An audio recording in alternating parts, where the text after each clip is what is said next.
Boa tarde, galera. Semana 17. A gente está quase encerrando a parte de estrutura, né, que começou lá no começo do ano, né, 17 semanas só para trabalhar a parte de estrutura. A gente começou com a parte de atomística, depois evoluímos para a parte de tabela periódica, ligações, iônica, covalente, e agora a gente vai encerrar essa parte de estruturas. Esqueci de falar de ligação metálica também, né, que a gente falou bem pouquinho. E a gente vai encerrar a parte de estrutura, né? Esse bloco de estrutura, trabalhando com interação molecular. De tudo que a gente viu até agora, né, dessa parte de estrutura, o assunto interação molecular é figurinha carimbada em qualquer vestibular que você for prestar. Eu posso me arriscar a dizer que em toda prova de vestibular você vai encontrar pelo menos uma questão envolvendo esse assunto. Não só o assunto em si, né, a definição de interação molecular, saber reconhecer as interações, o tipo de interação que as moléculas vão trocar entre si, mas as consequências, né, os desdobramentos que essas interações moleculares vão proporcionar para a gente. A química ela tem um jeito de enxergar a matéria que funciona muito assim. Eu olho para uma propriedade macroscópica e procuro uma explicação microscópica. Então, eu vou dar um exemplo de coisas que a gente já falou, né? Por exemplo, vamos pegar o caso da solubilidade. A gente já falou de solubilidade várias vezes, né? O fato de que algumas substâncias simplesmente não se misturam e o fato de que outras substâncias têm capacidade de se misturar absurda, por exemplo, o etanol e a água. Então, isso é uma propriedade macroscópica, né? Eu pego lá o óleo, eu pego a água, coloco os dois no mesmo recipiente e percebo que eles formam um sistema monofásico. Então, isso é macroscópico. Como é que eu vou explicar esse comportamento macroscópico? Pela polaridade das moléculas, pelas interações moleculares, tá? Então, quando a gente estuda força intermolecular, a gente está olhando para a estrutura, para o microscópico, para poder explicar o macroscópico, tá? Então, é uma aula muito recheada de conceitos. A gente não vai se limitar aqui, pessoal, a definir o que é uma ponte de hidrogênio, porque eu acredito que esse tipo de coisa a maioria de vocês já sabe, né? O que a gente vai fazer eu já sei o que é uma ponte de hidrogênio. Onde eu aplico isso? Né? Em que setores da ciência da natureza eu posso aplicar essa coisa da ponte de hidrogênio? Tá? Então, a gente vai discutir polaridade, a gente vai discutir o ponto de ebulição, e já vamos começar a introduzir aqui um pouquinho de química orgânica, meio que como quem não quer nada. Né? Como vocês estão vendo aqui na tela, o título da aula é Forças Intermoleculares e Propriedades Físico-Químicas de Compostos. Né? Então, é o micro e o macro. Né? Quando eu falo em força intermolecular, eu estou falando do micro. As propriedades são aquilo que eu meço no laboratório. O ponto de fusão, o ponto de ebulição, a volatilidade, a pressão de vapor, né? São propriedades macro e a gente vai usar o micro para poder explicar, tá? Então, a aula ela vai ser dividida em duas partes. Primeiro, a gente vai fazer a parte mais técnica, que é definir o que é uma interação molecular, né? Quais são os tipos. Vamos falar um pouquinho da magnitude dessas interações, né? Da intensidade dessas interações moleculares. E aí depois a gente aplica isso nas propriedades de compostos, tá bom? Deixa eu ver o que mais que eu preciso contar. A gente talvez não consiga fazer tudo hoje. Tá? Eu programei no meu planejamento para trabalhar esse assunto em 2 semanas. Então, quer dizer, na semana 17, na aula de hoje, né?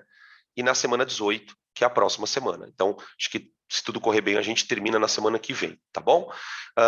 Aí na aula de terça-feira, né, de Química, a gente continua com a parte de soluções.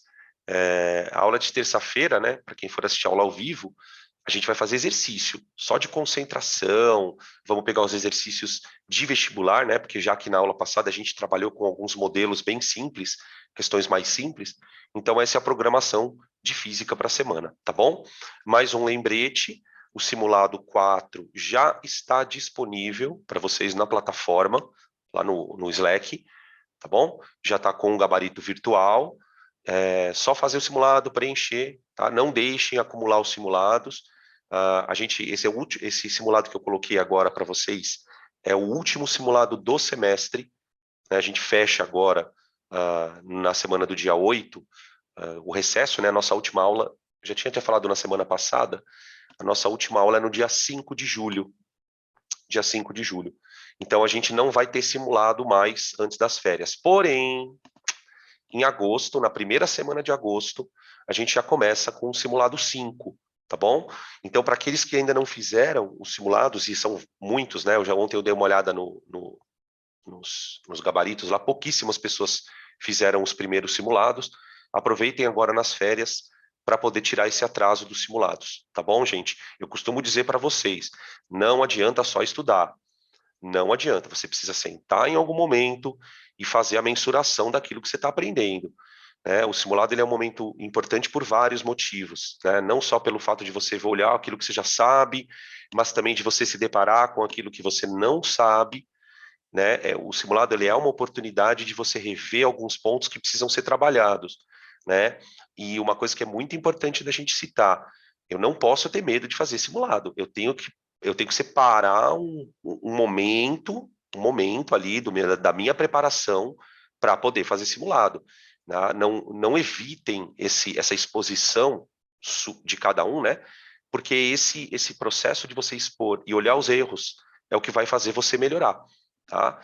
Então, aquilo que eu falo, olhe o simulado, pegue as questões que você errou, veja por que errou, em que circunstâncias, né? Errei porque eu chutei, eu errei porque eu não li, eu tive uma desatenção, isso tudo tem que ser trabalhado. Então, de repente, agora no meio do ano, nas semanas de recesso, talvez seja um bom momento para vocês fazerem isso, tá bom? Bom, então vamos lá. Já tem bastante gente aqui, já deu uma enrolada, né, no peru. Agora a gente começa. Então vamos lá, gente. Deixa eu trocar aqui a tela. Vamos lá. Então, eu já dei meio que um spoiler, né, dessa primeira abordagem, né? Por que eu estudo interação molecular? Né? Qual é o objetivo de estudar interação molecular? A interação molecular eu estudo para explicar propriedades macroscópicas. Então, vamos escrever aqui, ó. As interações moleculares explicam... Opa!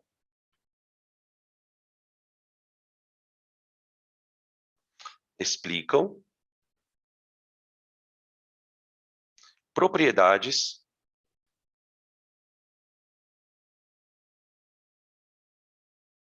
macroscópicas.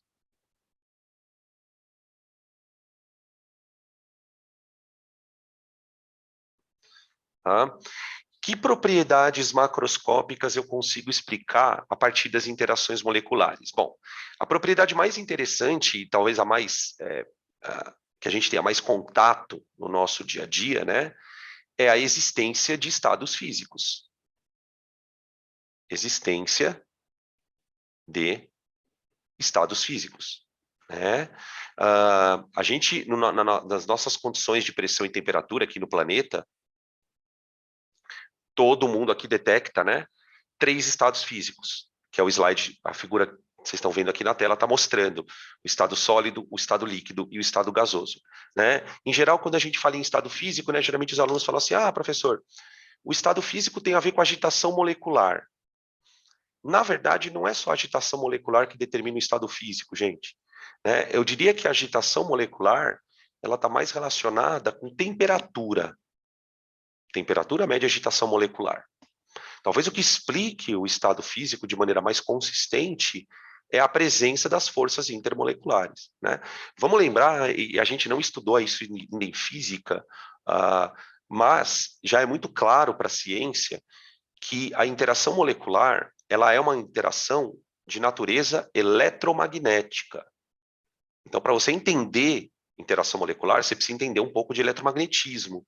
É claro que a gente vai fazer um estudo de eletromagnetismo muito mais aprofundado na física, mas a ideia é que as coisas se atraem por diferença de carga. Né?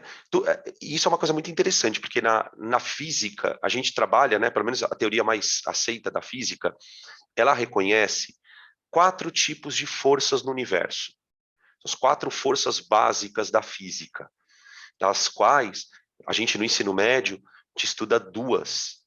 Né? Uma delas é a força gravitacional, que é uma interação de massas, né? Então, se um corpo tem massa, ele vai ter interação gravitacional com outro corpo. Então, a gente explica todo o sistema solar, toda a órbita planetária, uma série de coisas do cosmos, eu consigo explicar por interação gravitacional. E aí a gente vai para a segunda força, que é a força eletromagnética, né? A força eletromagnética, ela surge a partir de cargas elétricas, né? Aqui no nosso caso, na química, essas cargas elétricas podem ser cargas, de fato, que são íons, né? Um cátion e atrai um ânion, e aí forma lá um composto iônico e tal, ou então dipolos podem se atrair, né? A gente trabalhou na última parte, antes de entrar em interação molecular aqui, a gente trabalhou como determinar o dipolo de uma molécula, né? Como é que eu sei se uma molécula tem dipolo ou não tem, né? Caso a molécula tenha o dipolo, qual é a região da molécula negativa, qual a região da molécula positiva. Então, é esse tipo de coisa que eu preciso entender para poder fazer interação molecular. Então, é basicamente, né, positivo atrai negativo, beleza? E aí, só para não deixar de citar, né, que eu falei que tinham 4 forças, né? Quais são as duas que a gente não estuda no ensino médio? São forças do tipo nucleares. Existem 2 tipos de forças chamadas nucleares. Por que elas têm esse nome? Porque são forças que foram identificadas no núcleo do átomo, tá? Por exemplo, como é que o núcleo de um átomo, sendo uma estrutura cheia de carga positiva, que são os prótons, como é que o núcleo do átomo simplesmente se mantém coeso, né? Era de se esperar que, por conta da repulsão elétrica, né, dos prótons, o núcleo se autodesintegrasse. No entanto, não é isso que nós observamos. A gente sabe que o núcleo existe ali, né? Então, existem forças nucleares que mantêm o núcleo coeso, justamente evitando que ele se colapse ou que ele se desintegre, tá? Quando a gente for estudar radioatividade, eu vou falar um pouquinho dessas forças nucleares para a gente entender como elas são importantes, né? E quando elas falham, né, as forças nucleares, ocorre a radioatividade, né? Em alguns elementos radioativos, a força nuclear ela não é forte o suficiente para manter o núcleo do átomo estável. E aí você vai ter uma série de desdobramentos em relação a isso, tá? Mas deixa isso para depois. Outras propriedades que a gente pode estudar, que podem ser explicadas por interação molecular, né? O ponto de ebulição de líquidos,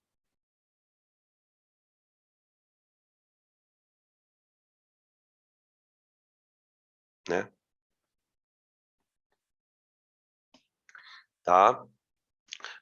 Uma outra propriedade que a gente tem também para estudar, que o povo confunde um pouco, né, com ponto de ebulição, mas não é a mesma coisa, é a volatilidade. Volatilidade. Essa palavra ela é usada em um monte de contextos, né?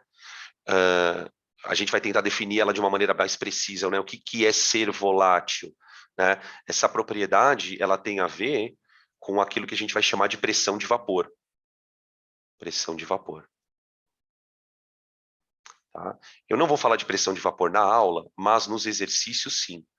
A gente tem um exercício lá para trabalhar na parte de sala, onde a gente vai ter que definir o que é pressão de vapor, né, para poder entender a história da volatilidade, tá?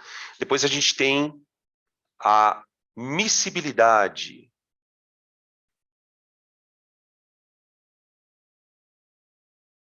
Entre líquidos.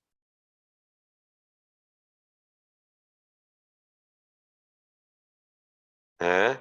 Qual que é a condição para que 2 líquidos se misturem? A gente já falou um pouco sobre isso na parte de polaridade, e vamos repetir, inclusive até o slide é meu mesmo, tá? Beleza? E aí uma outra propriedade, que na verdade tem a ver com miscibilidade, né, mas eu gosto de elencar aqui, é a lipofilicidade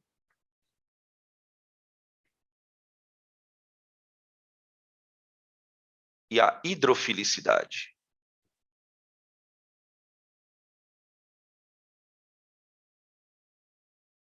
Tá? Então, a gente, assim, né, se a gente for explorar o tema, dá para você montar uma prova inteira de vestibular só com esse tema, só com interação molecular, que você já consegue abranger aí um monte de outras coisas, tá? Esse primeiro slide aqui eu coloquei para que nós possamos estabelecer a maior, acho que o estado físico, né, a presença dos 3 estados físicos, é a maior evidência de que existe interação molecular, né? Vamos tentar fazer aqui um exercício de viagem, né? Vamos viajar um pouquinho. Vamos imaginar que as moléculas não tivessem interação molecular, não existisse. Vamos imaginar que não existisse interação molecular. Caso não existissem interações moleculares, gente, tudo no universo seria um grande gás. Tudo, tudo. Tudo que a gente tem no estado líquido, no estado sólido, só existe nessas condições por alguma forma por interações moleculares. Então, se eu olho para o meu copo com água aqui do lado e vejo que ela está líquida, eu estou imaginando que as moléculas de água, de alguma maneira, estão sendo conectadas umas às outras, né? Pela interação que é a interação eletromagnética, do tipo ponte de hidrogênio. Então, a interação pode ser mais forte, pode ser mais fraca, ou ela pode ser inexistente, como acontece no gás, né? Quando a gente estudou gases na parte de cálculos, né, na aula da frente 2, vamos dizer assim, a primeira coisa que a gente estabeleceu, né, para tentar entender um gás é a ausência de interação molecular. Então, a gente pode dizer que, tirando os gases, né, os líquidos e sólidos, eles apresentam, em maior ou menor grau, né, interação molecular, tá? E para você transformar uma substância de estado, você vai, com certeza, mexer com essas interações, né? Então, por exemplo, quando a gente transforma um líquido em um gás, né, a gente está essencialmente, né, do ponto de vista microscópico, quebrando a interação molecular. É isso que significa transformar um líquido em um gás. Então, quando um líquido evapora, né, agora de manhã eu estava aqui no quintal, estava estendendo roupa aqui no varal, a temperatura na hora que eu estendi a roupa era por volta de 27 ou 28 graus. 27, 28 graus. Coloquei a roupa lá no varal e a roupa secou, né? Quando eu tirei a roupa da máquina, a água estava líquida, estava lá úmida. Então, as interações estavam acontecendo.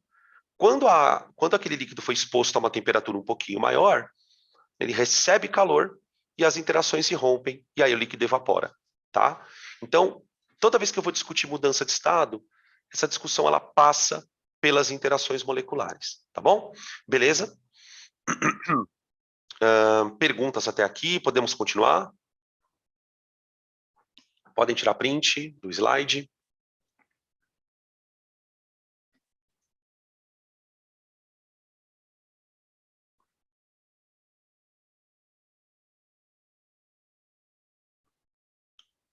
Pronto. Aqui eu elenquei as 4 formas das moléculas interagirem, tá? Essas interações, elas são um pouco diferentes, sobretudo no que diz respeito à magnitude, à densidade, tá? Eu coloquei essas interações em ordem crescente de intensidade, tá? Então, a gente tem a interação chamada de dipolo induzido, tá? Que vocês talvez tenham conhecido com outros nomes, né? Força de dispersão, vamos colocar aqui. Também são chamadas de forças de dispersão. Tá? Também são chamadas de forças de London. London, que foi o cara que caracterizou essas interações pela primeira vez. Tá? E dependendo de como você teve aula disso no cursinho ou no colégio, talvez você tenha ouvido uma grande coisa errada. Muitas vezes, muitas pessoas falam assim, a interação de dipolo induzido ela é fraca. De fato, ela pode ser fraca, mas existem certas circunstâncias em que a força de dipolo induzido ela chega a ser mais intensa do que uma ponte de hidrogênio, tá? Então, a gente precisa analisar isso com uma certa calma, tá? Ah, mas então tá errado falar que ela é fraca? Não, Não. A gente vai tentar contextualizar, né? Por que às vezes eu falo que ela é fraca, às vezes eu falo que ela é forte. Tá? Aí depois a gente tem uma outra interação, que é a chamada força de dipolo permanente, né? Aqui eu coloco dipolo permanente, traço dipolo permanente, né? Talvez vocês perguntem assim, Dan, por que você está colocando duas vezes a mesma expressão, né? Dipolo induzido, traço dipolo induzido. Dipolo permanente, traço dipolo permanente.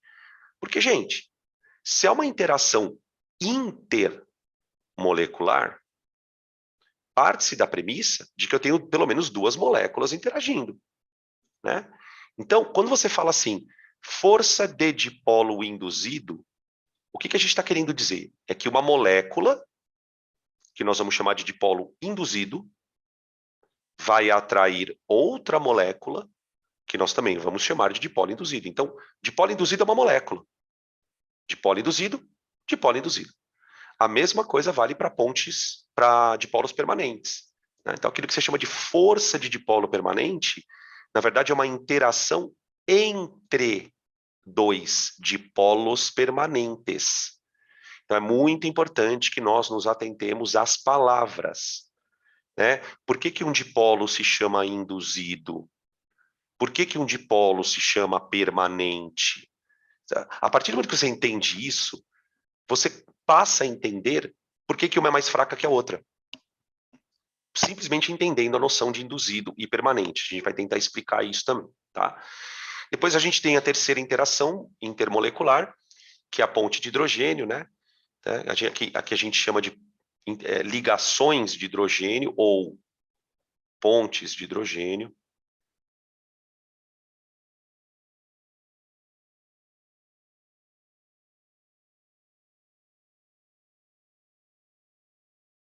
Tá? E que é a mais famosa, né? Até por conta da água, né? A gente fala muito da água, então quando fala-se da água, já fala da ponte de hidrogênio. Por que ela é importante para a gente? No nosso organismo, a gente tem as estruturas do nosso DNA, né?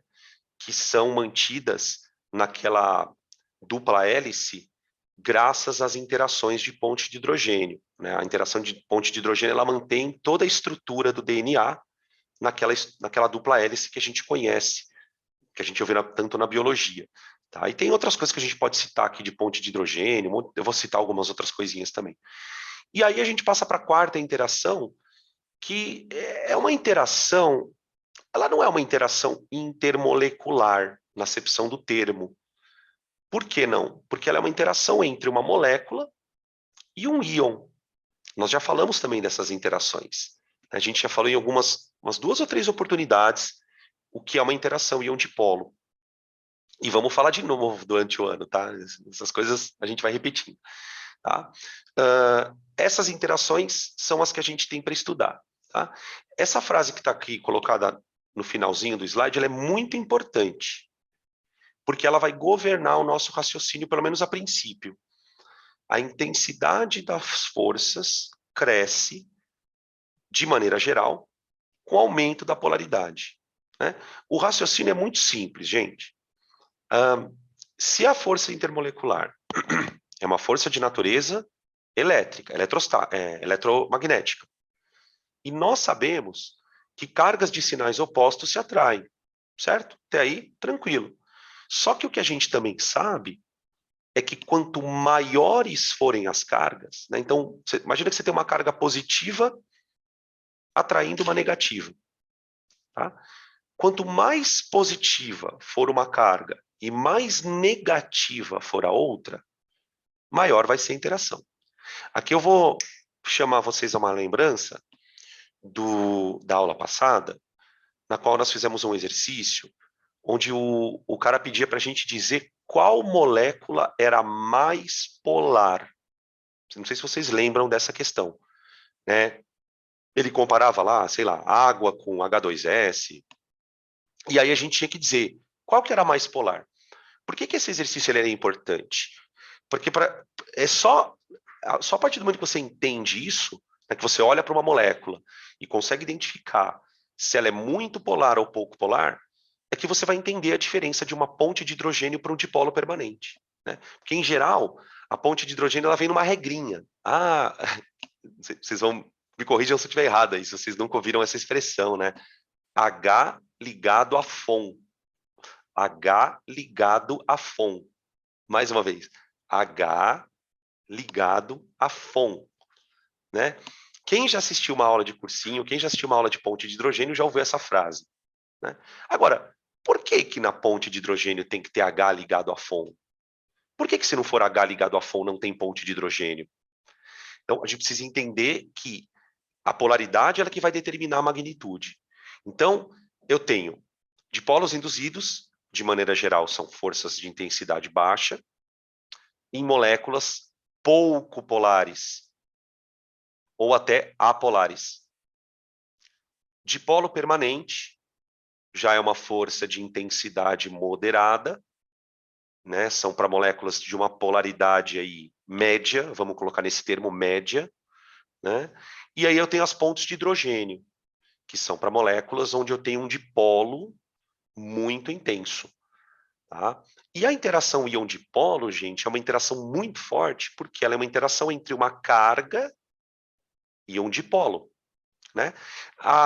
Essas três aqui, gente, ó, essas três, o dipolo induzido, o dipolo permanente e a ponte de hidrogênio, elas são interações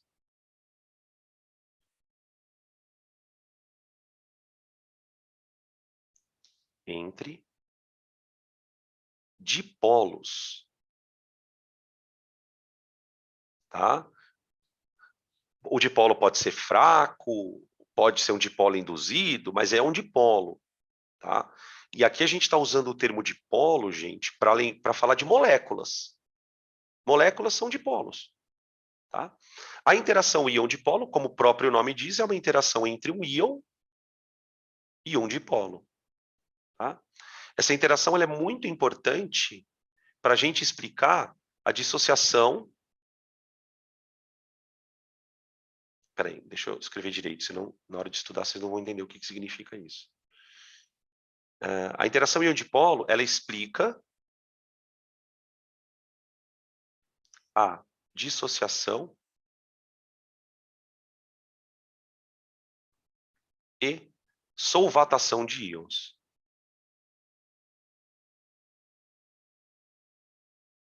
Bom, beleza? Também já falamos sobre isso na aula de ligação iônica, tá? Então, essas são as forças que a gente elenca e que nós vamos estudar. E agora a gente começa, então, a trabalhar cada uma delas de maneira isolada e depois a gente joga isso para as moléculas mais complexas, tudo bem? Podem fazer as perguntas, se tiverem alguma pergunta para fazer, podem tirar o print também, tá?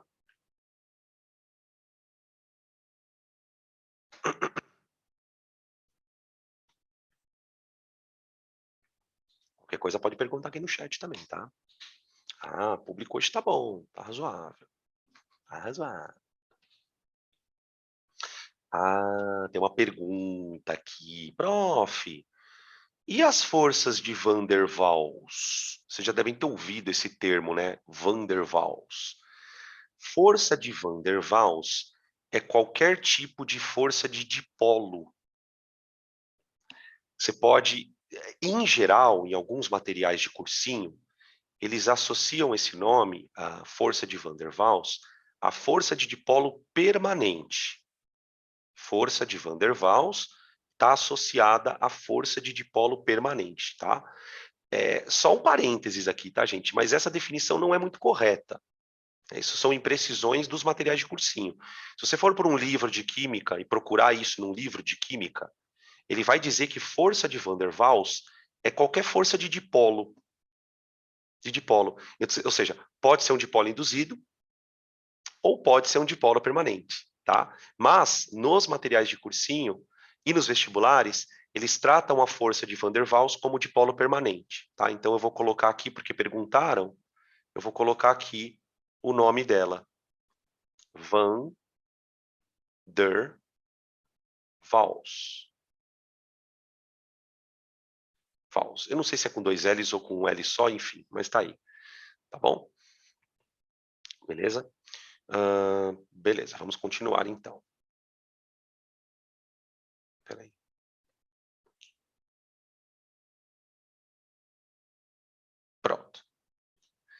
Bom, vamos começar então com a força de dipolo induzido. Primeiro a gente precisa entender que induzir significa provocar. Tá? Quando a gente for estudar a parte de eletricidade, no segundo semestre na física, a gente vai falar de uma técnica de eletrização, né, chamada de eletrização por indução. Induzir significa provocar. Tá? Então, antes da gente poder explicar o que é uma força de dipolo induzido, vamos tentar entender o que significa polarizar. Polarizar. Então, vamos lá. O que significa polarizar?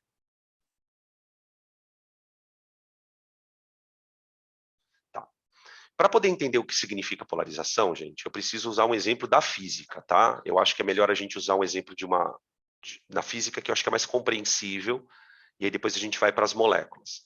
Então, tenta imaginar a seguinte situação. Eu tenho aqui uma bola, uma esfera metálica de alumínio, tá? Então, isso aqui é uma esfera de alumínio.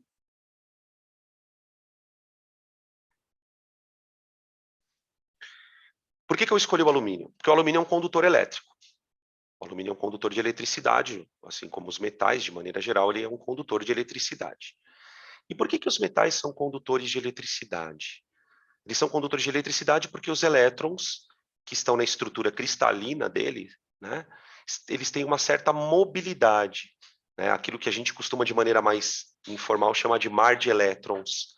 A gente estudou isso na ligação metálica. Então, assim, e o fato dos elétrons se movimentarem é crucial para que uma substância conduza a eletricidade. Depois a gente explica por quê, né? Por que o elétron tem que se... Porque assim, tudo tem elétron. Tudo. Borracha, plástico, papel, enfim. Mas não é tudo que conduz. Né? Para que o material tenha condução, os elétrons precisam ter uma mobilidade. Então, o alumínio tem isso. Agora, eu vou fazer o seguinte. Eu vou aproximar do alumínio um pedaço de um material eletrizado. Então, isso que vocês estão vendo em amarelo é um material com carga positiva. Ele foi eletrizado. Aí eu vou abrir para uma pergunta aqui. Quem se sentir à vontade, responde aqui no chat. Como é que a gente pega um material e torna ele positivo? Dica. Lembra do cátion. O cátion é um íon positivo, não é? Como é que um cátion se torna positivo? O que você tem que fazer com a estrutura, né, para fazer ela ficar positiva? Quando ele doa o quê? Doa elétrons, perde elétrons, retira elétrons, exatamente, elétrons, perde, isso aí, boa. Você vai tirar elétron do cara, ele ficou positivo, acabou, fechou a balada. Tá bom. Aí o que vai acontecer se eu aproximar esse bastão positivo da bolinha de alumínio? Mas veja, eu só vou aproximar, eu não vou encostar. Porque se eu encostar, tem um outro problema que acontece. O que vai acontecer com a bolinha de alumínio? Quando eu aproximar o bastão, os elétrons da bolinha vão ser atraídos para o bastão. Só que o bastão não está encostado na bolinha. O bastão não está encostado. O bastão está só uma distanciazinha. Ó, o pessoal está escrevendo aqui, ó. Os elétrons vão todos para a direita. Concordam? Faz sentido isso para vocês? Ó, outra aqui, ó. Vai fazer com que os elétrons do alumínio fiquem todos para o lado direito. Ou seja, e aí é que está o cerne da coisa, galera. Percebam que em nenhum momento o alumínio vai perder elétron. Ele vai continuar neutro.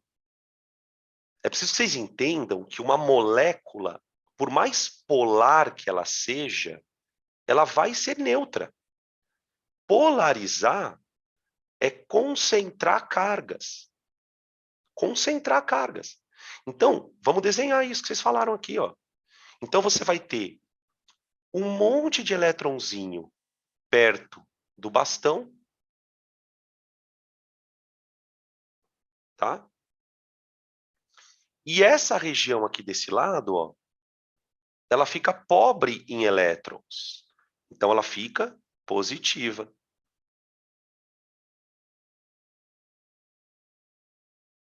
Positiva. Tá? Beleza? Então, isso é polarizar. E perceba que a polarização, nesse caso que a gente está estudando, né, que eu estou definindo aqui com vocês, ela é absolutamente reversível. Se eu afastar o objeto positivo, a bolinha de alumínio despolariza. Ela despolariza, ela volta a ter uma distribuição de cargas homogênea. Então, quando um objeto está polarizado, você tem uma distribuição de cargas irregular. Isso é polarizar. É a partir de algum estímulo concentrar cargas. Agora, veja como isso é interessante. Eu só pude polarizar o alumínio porque os elétrons podem se mexer. Eu não consigo polarizar uma borracha, gente. Eu não consigo polarizar plástico. Eu não tenho essa capacidade porque os elétrons não estão móveis desse jeito. Eu preciso que seja de alguma maneira, o objeto que você quer polarizar, né? Ele precisa ter elétrons livres, meio que se movimentando, tá? Então, o que significa polarizar? Significa concentrar cargas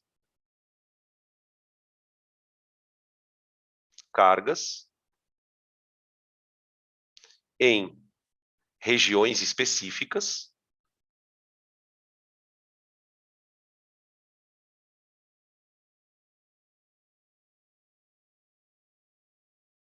mediante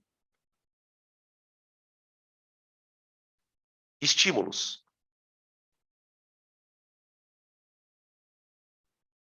tá? Nesse caso, quem foi o estímulo? O objeto eletrizado, tá? Esse objeto eletrizado, lá na física, eu vou chamar ele de indutor. Indutor.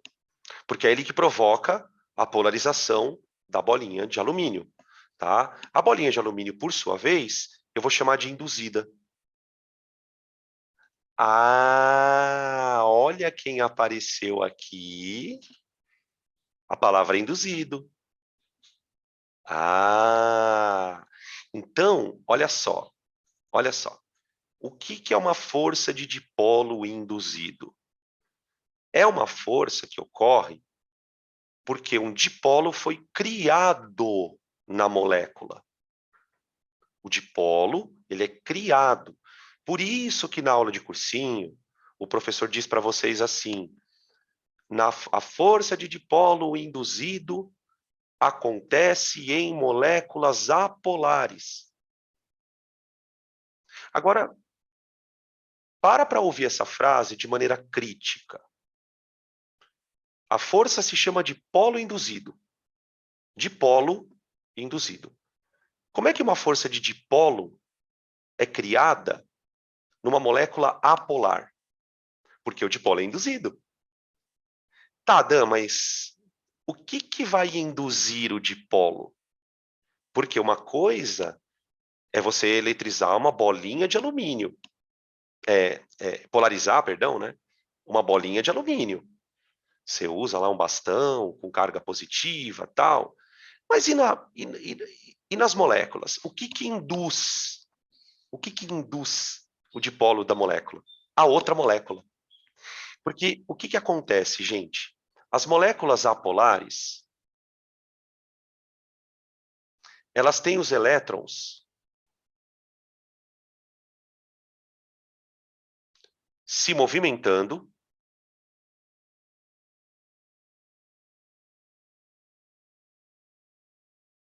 dentro da nuvem eletrônica. Vocês lembram naquela aula de ligação covalente que a gente definiu nuvem eletrônica? quando eu falo as coisas, é tudo programado, viu, gente? Às vezes um conceito que a gente vê numa aula, sei lá, 3 semanas antes, ele vai ser usado lá na frente. Então, a nuvem eletrônica é a região onde os elétrons ficam orbitando os átomos. Então, aqui nesse desenho bem simplesinho, vocês vão imaginar o seguinte, ó. Deixa eu pegar aqui. Ó, isso aqui é uma molécula, tá? Imagina que isso aqui, na verdade, é a nuvem eletrônica da molécula. Então, os elétrons, eles estão aqui, ó. Estão aqui, ó. Zan, zan, zan, zan, zan, zan, zan, zan, zan, zan. Tá. Quando uma molécula se aproxima da outra, uma molécula induz o dipolo na outra. O simples aproximar-se faz com que os elétrons de uma molécula sejam jogados para um lado e aí você cria um dipolo. Então vamos escrever assim, ó. A aproximação entre moléculas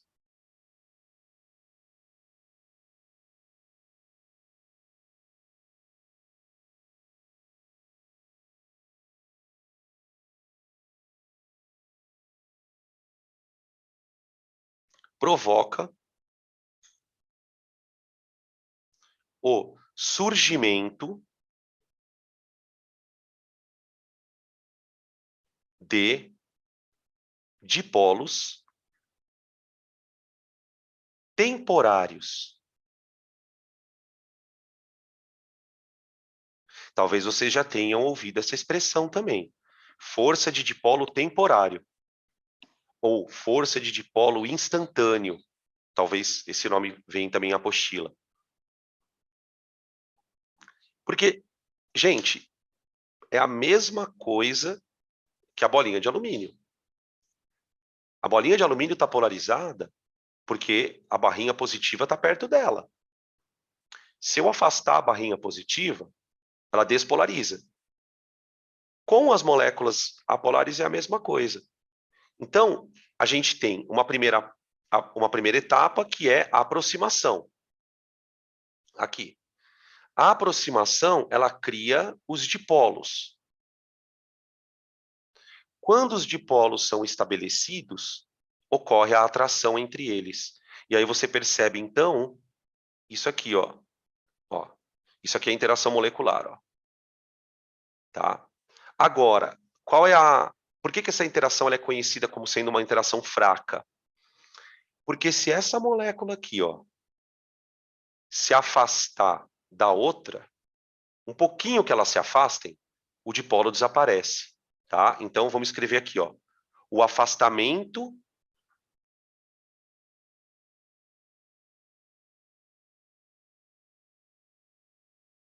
das moléculas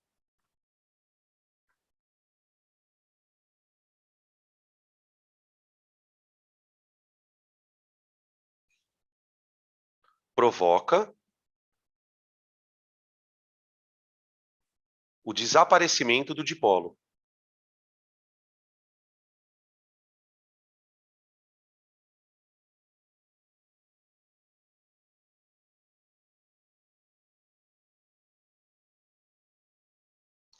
Por que é importante a gente citar esse detalhe? Porque vamos lembrar que numa substância química as moléculas não estão paradas. As moléculas têm uma agitação intrínseca, certo? Que está associada à temperatura. Quanto maior a temperatura, maior a agitação. Então, por exemplo, imagina lá uma substância com várias moléculas apolares se atraindo. A todo momento você tem moléculas se aproximando, se afastando. Aí uma outra se aproxima aqui, mas uma outra ela se afasta. Então, são interações muito frágeis, são interações instáveis, digamos assim, já que vamos dizer assim, é um liga-desliga do dipolo. Aproxima, liga o dipolo. Afasta, desliga o dipolo. Aproxima, liga o dipolo. Afasta, desliga o dipolo. Tá? Por isso que, de maneira geral, né, a gente tem a tendência de dizer que essas interações são fracas, porque elas são instáveis, tá? Então, interações instáveis.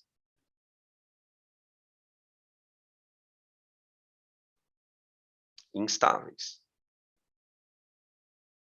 Tá bom? Gente, Que substâncias têm, por natureza, interações de dipolo induzido? Bom, substâncias apolares, tá? Então, a gente pode citar aqui como exemplo moléculas como hidrogênio, o cloro, o flúor, o nitrogênio, tá? Pode perceber que não coincidentemente, isso não é coincidência, essas moléculas na temperatura ambiente estão em que estado? Hã? Qual que é o estado físico do hidrogênio, do cloro, do flúor, do nitrogênio nas condições ambiente? São gases. Por que vocês acham que são gases? Porque nessa temperatura, as moléculas não conseguem estabelecer os dipolos. Gente, só curiosidade. Para você ter nitrogênio líquido, você precisa ter uma temperatura de menos 170 graus. Quer dizer, é um dipolo muito frágil. Se você aquecer um pouquinho, as moléculas já se agitam. Quando as moléculas se agitam, o dipolo desaparece, tá? E eu queria citar aqui, talvez, o grupo de substâncias mais importante as quais interagem por dipolo induzido, que são os hidrocarbonetos, tá? Da orgânica. Hidrocarbonetos, tá? Por que eu gosto de citar os hidrocarbonetos? Primeiro porque cai em vestibular direto, né? Você também já ouviu o professor de cursinho dizer: todo hidrocarboneto é apolar. Todo hidrocarboneto é apolar. Todo hidrocarboneto é apolar. Ou seja, a partir do momento que você sabe que todo hidrocarboneto é apolar, você também pode dizer: todo hidrocarboneto interage por força de dipolo induzido, certo? Só que veja aonde que a coisa começa a ficar legal. Ah, professor, então se todo hidrocarboneto tem dipolo induzido, eu posso concluir que todo hidrocarboneto é um gás na temperatura ambiente, sim ou não? O que vocês acham dessa frase? Diz para mim. Ó, vou repetir. Se todo hidrocarboneto é apolar, portanto, todo hidrocarboneto tem dipolo induzido, portanto, todo hidrocarboneto é um gás na temperatura ambiente. O que vocês acham dessa frase? Ó, já estão respondendo aqui. Isso, ó, quem respondeu, respondeu certo. Tem hidrocarboneto gasoso na temperatura ambiente? Vocês conhecem algum hidrocarboneto gasoso? Diz aí para mim. Tem que conhecer, hein? Ó, você tem que conhecer pelo menos 2. 3, vai. 3. Tem que conhecer 3. Isso, metano é um, o CH4, o propano é outro, ó, os caras respondendo aqui. Propano e o butano. Esses 3 são gasosos. Esses 3 são gasosos, tá bom? Agora vamos ver quem tá ligado nos Paranauê. Me dá um exemplo aí de um hidrocarboneto líquido. Você não precisa me dar a fórmula, mas me dá uma coisa que vocês conhecem que é líquido hidrocarboneto. Ó, estão falando parafina. A parafina é sólida. A parafina é sólida. Eu ia falar da parafina daqui a pouco. Falaram aqui petróleo. O petróleo é uma mistura deles, né? Petróleo é uma mistura. Eu posso citar os componentes da gasolina, gente. A gasolina não é líquida? Ali na gasolina, você tem uns 5 tipos de hidrocarbonetos. Tá? Pelo menos uns 5 tipos de hidrocarbonetos. Tudo líquido. Posso citar o querosene, que também é uma mistura de hidrocarbonetos, que são líquidos, tá? Por que eu estou fazendo questão de puxar isso da cabeça de vocês? Porque, gente, a substância, os hidrocarbonetos têm interação do tipo dipolo induzido, mas a interação de dipolo induzido pode ser forte o suficiente para manter o cara no estado líquido. E aí eu vou aproveitar aqui que falaram, a parafina é sólida. A parafina é sólida. A parafina é feita de hidrocarboneto, portanto tem interação de dipolo induzido, mas é sólida. Ou seja, dá para dizer que na parafina a interação é fraca? Não. Não dá para dizer que a interação é fraca. Entenderam? Então, muito cuidado com aquelas frases que vão reduzindo o conceito muito, porque elas acabam perdendo coisas. Então, a gente vai ter que discutir aqui, né? Vamos fazer um marcador de memória aqui, porque isso vai ser discutido no final da aula. Quando é que um dipolo induzido é forte? O que precisa acontecer com essa força que é tida, né, como fraca, pra você dizer, olha, ela é forte. O que aconteceu aqui agora? Tá bom? A gente daqui a pouco mantém isso em stand-by. Então, pelo amor de você, gente, não esquece hidrocarboneto dipolo induzido porque é apolar, tá bom? Mas tem situações em que as moléculas vão ter dipolo induzido forte, tem situações que as moléculas vão ter dipolo induzido fraco, tá bom? Perguntas. Olha a boa notícia. Das interações intermoleculares, essa é a mais difícil de entender, tá? Daqui para frente a coisa fica um pouquinho mais natural. Eu precisava fazer toda essa introdução para poder explicar para vocês por que o cara chama de polo induzido. Ah, só mais um detalhe antes que eu me esqueça. Por que em alguns livros você vai encontrar também, né, nessa força, a força de dispersão? Força de dispersão. Dispersar significa espalhar, certo? Espalhar. O que acontece quando uma molécula apolar se aproxima de outra? A nuvem de uma molécula empurra a nuvem da outra. Né? Uma molécula aqui, ó, minha mão, a outra molécula aqui, minha outra mão. Essa molécula aqui, ó, vai empurrar a nuvem da outra. Na hora que a molécula empurra a nuvem da outra, ela dispersa a nuvem. Por isso chamada força de dispersão. Tá? O próprio nome já vai dizer o que acontece com a nuvem eletrônica para fazer a polarização da estrutura. Tá bom? Tranquilo, gente? Beleza? Podem tirar print para a gente seguir.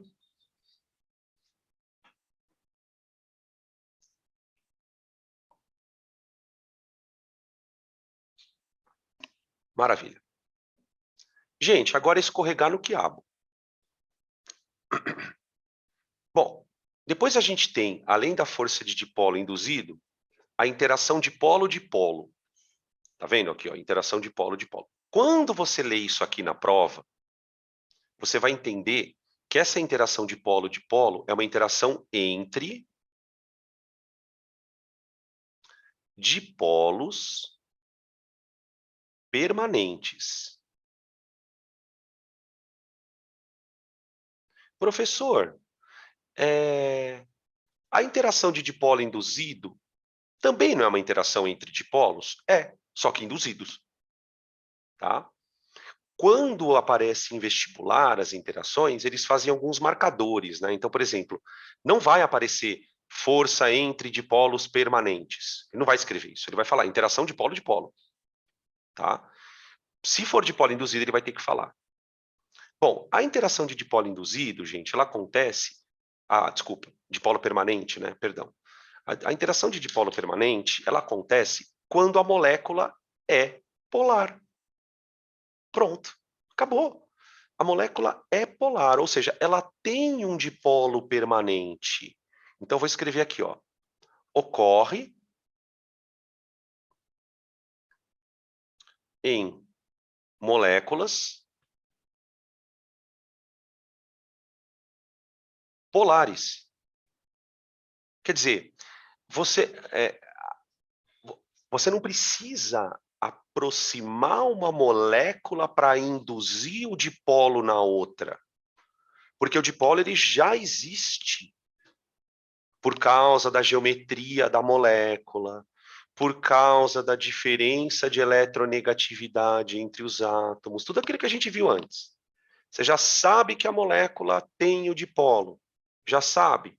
Esse dipolo vai atrair outro dipolo de sinal oposto. Acabou.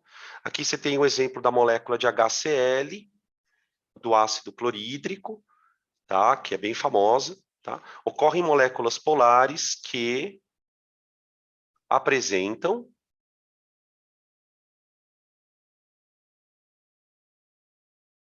seus dipolos fixos. Fixos. Tá aí. Acabou.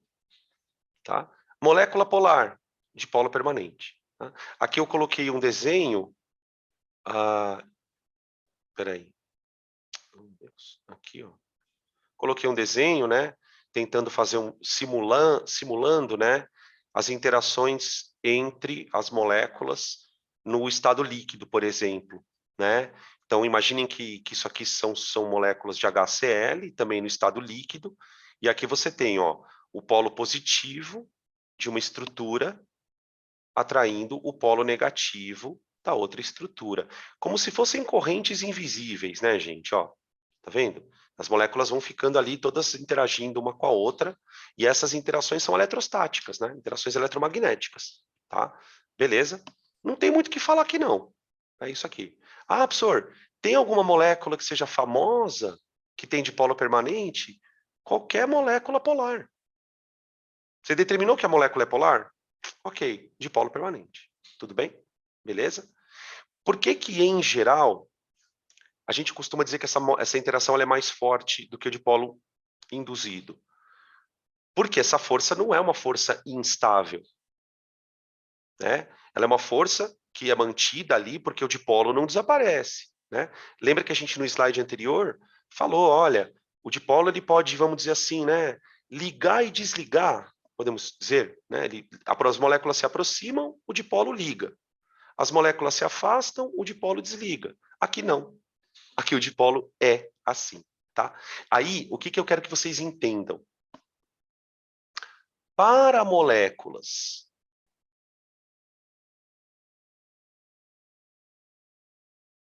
de tamanhos semelhantes,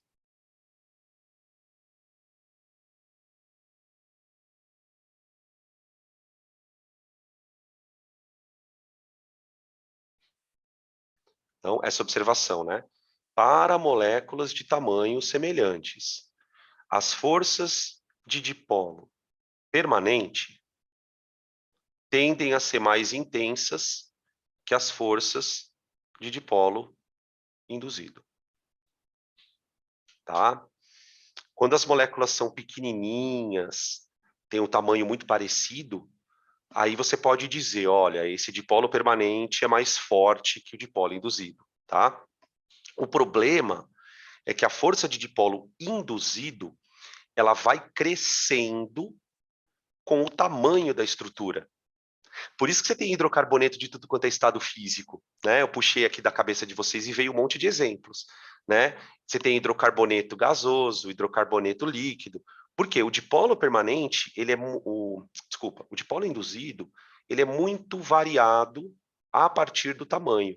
Então, quando a molécula vai ficando muito grande, né, no caso das moléculas orgânicas, que você tem as cadeias carbônicas, né, o esqueleto de carbono, quanto maior é o esqueleto carbônico da molécula, maior vai ser a intensidade daquele dipolo. Depois eu vou mostrar para vocês um monte de tabela para a gente analisar dado, ponto de ebulição, para vocês perceberem isso. Tá? Tranquilo? Fechou dipolo permanente? Podem tirar print se quiserem fazer alguma pergunta. Fiquem à vontade.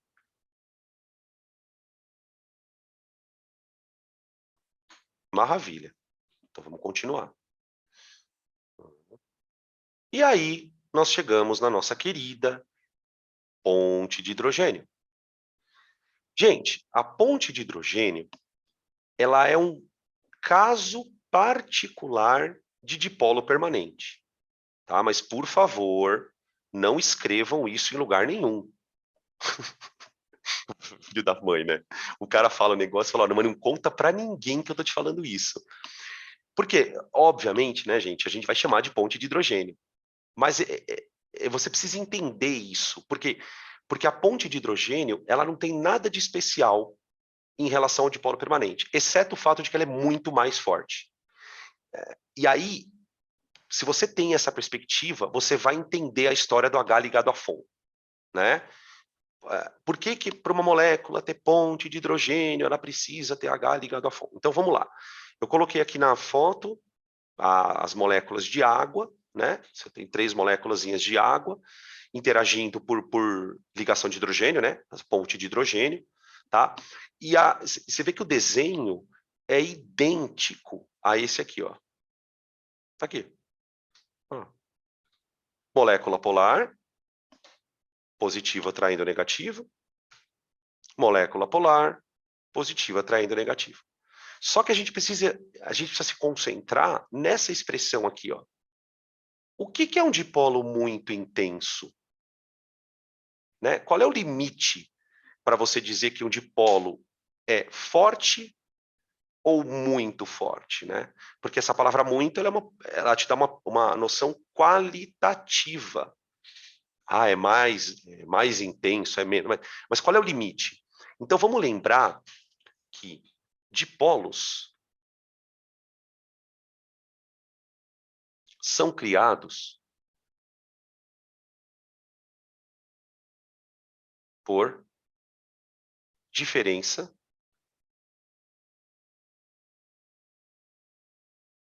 de eletronegatividade.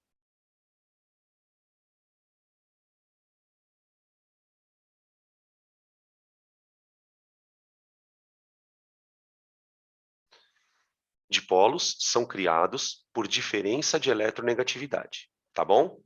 Tá bom. Quais são os 3 elementos mais eletronegativos da tabela periódica?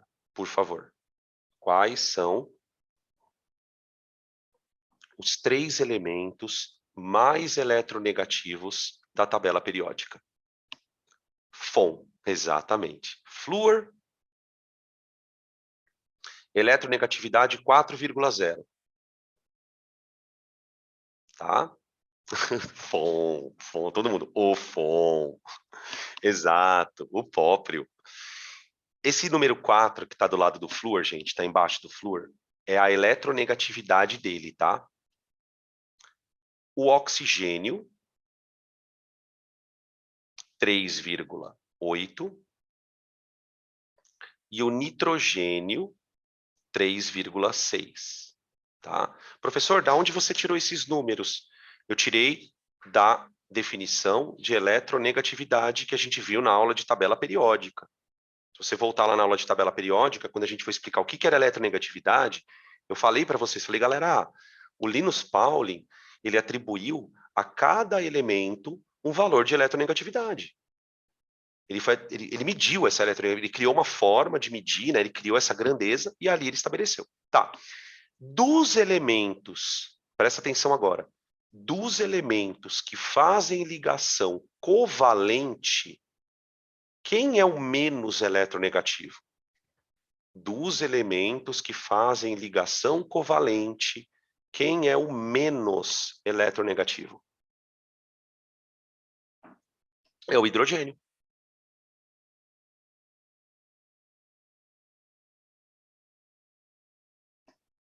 Certo? Muito bem, é isso aí, o hidrogênio. Estão respondendo aqui no chat. Estão respondendo aqui no chat. Então, vocês hão de convir comigo que quando eu penso em ligações muito polares, eu penso em ligação HF, eu penso em ligação HO e eu penso em ligação HN. Né? Então, vamos imaginar aqui como é que se estabeleceria uma ponte de hidrogênio. Vamos pegar o exemplo da amônia.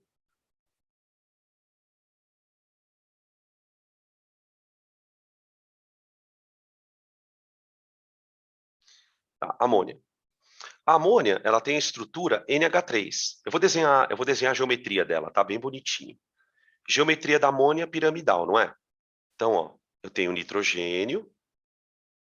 Aqui eu tenho a base da pirâmide. Aqui, ó, H, H e H. Ok? Tá? Muito bem. Onde é que é o dipolo da amônia? Opa, perdão, gente. Sem querer, apertei aqui. Aqui. Onde que é o dipolo da amônia? É aqui, ó. Aqui você tem o dipolo negativo. E aqui você tem o dipolo positivo. Esse dipolo, ele é mais forte do que o dipolo do HCl, do que os outros dipolos que nós conhecemos, tá? Então, quando essa molécula se aproxima de uma outra amônia,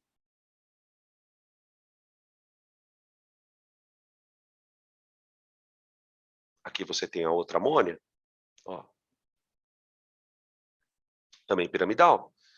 Você tem a atração dos dipolos, ó. Então, o polo negativo daqui atrai o polo positivo. Tá? Só para você saberem, porque isso não é uma coisa que tipo você precisa decorar, é só uma curiosidade, mas só para vocês entenderem como isso é sério. A ponte de hidrogênio, ela pode ser de 50 a 100 vezes mais forte do que um dipolo permanente. Vou repetir a frase. A ponte de hidrogênio, ou a ligação de hidrogênio, como é chamada mais ultimamente, né? Ela pode ser de 50 a 100 vezes mais forte do que o dipolo permanente, tá? Beleza? Fica muito atento. Ah, e uma outra coisa, só para vocês entenderem como a coisa não é tão exata quanto você imagina. A água faz ponte de hidrogênio, tudo bem? Qual é o estado físico da água na temperatura ambiente? Ela é líquida, né? Aí eu vejo muito aluno falar assim: ah, professor, a água é líquida porque ela faz ponte de hidrogênio. Toma cuidado com essa frase. Por quê? Porque quando você fala que a água é líquida, porque ela faz ponte de hidrogênio, você está me dizendo que tudo que faz ponte de hidrogênio é líquido. E a amônia não é. A amônia não é líquida. A amônia é um gás. Então, percebe como a coisa não é tão simples para o nosso desespero, né? Não dá para dizer que todo mundo que faz ponte de hidrogênio é líquido. Não.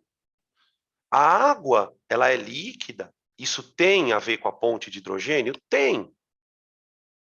Tem. Mas você pode dizer, por exemplo, que a ponte de hidrogênio da água é mais forte que a da amônia. É mais forte. Por que a ponte de hidrogênio é mais forte que a da amônia? Alguém arrisca?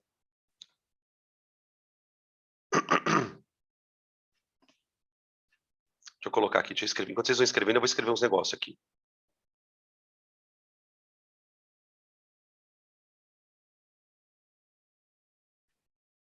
Condições ambiente. Amônia é gasosa.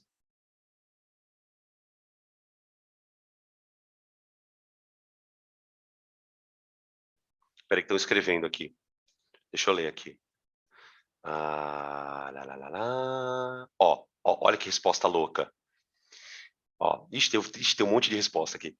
Falaram assim, porque o oxigênio é mais eletronegativo que o nitrogênio.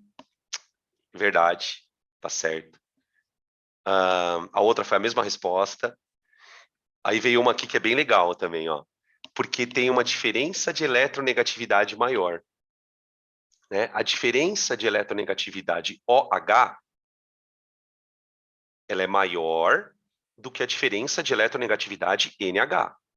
Então, em tese, você tem uma ponte de hidrogênio mais forte, tá? Tem uma fonte de hidrogênio mais forte. Qual seria a ponte de hidrogênio mais forte possível?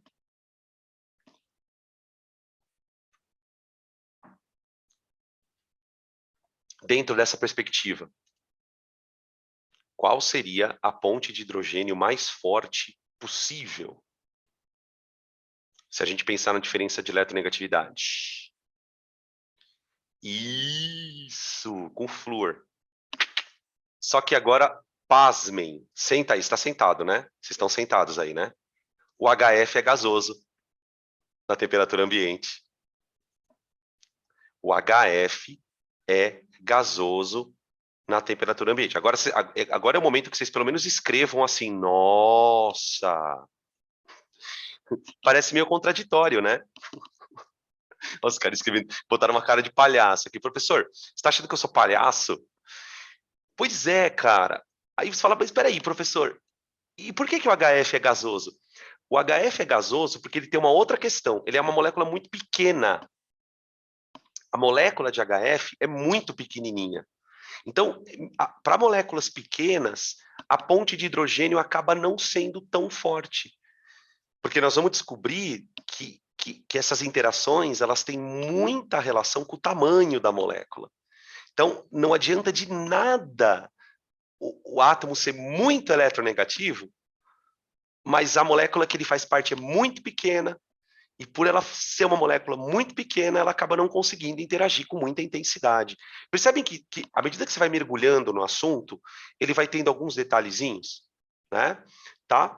Mas, em geral, a gente sabe que para moléculas de mesmo tamanho, a ponte de hidrogênio, de fato, é mais intensa. Tá bom? Tudo bem? Beleza? Perguntas. Antes da gente fazer o intervalo, eu gostaria de falar rapidamente da quarta força. Da quarta força. Pode falar, pode falar. Pode escrever aí. Então, liga. Uhum.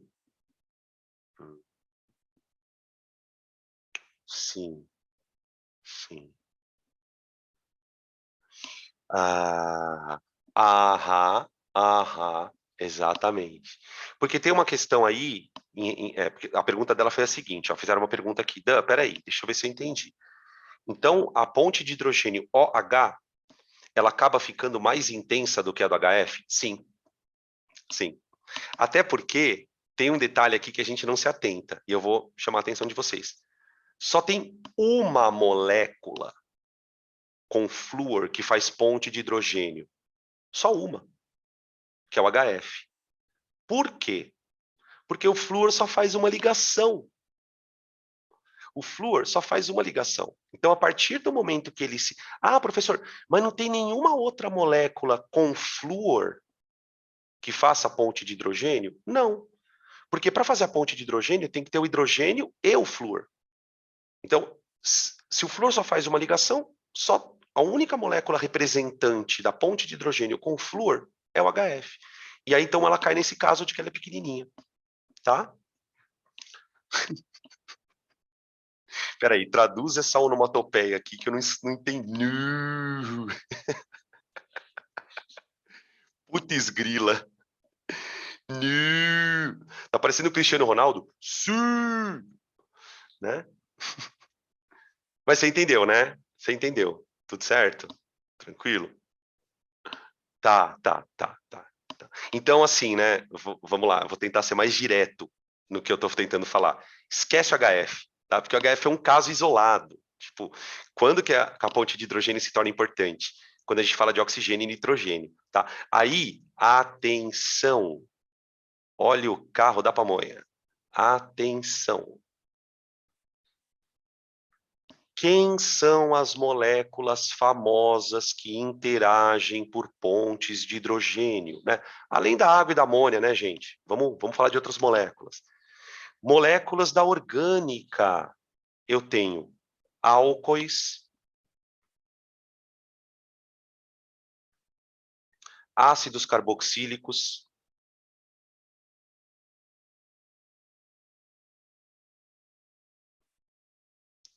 fenóis, tá? Esse grupo de moléculas, os álcoois, os ácidos carboxílicos e os fenóis, eles têm ponte de hidrogênio pelo grupo OH, né? Que é a hidroxila, tá? Logo menos teremos orgânica na parada. Logo menos não, né? Mais para frente, tá? Beleza? OH. Aí a gente tem algumas moléculas com NH que vale a pena citar. Algumas aminas,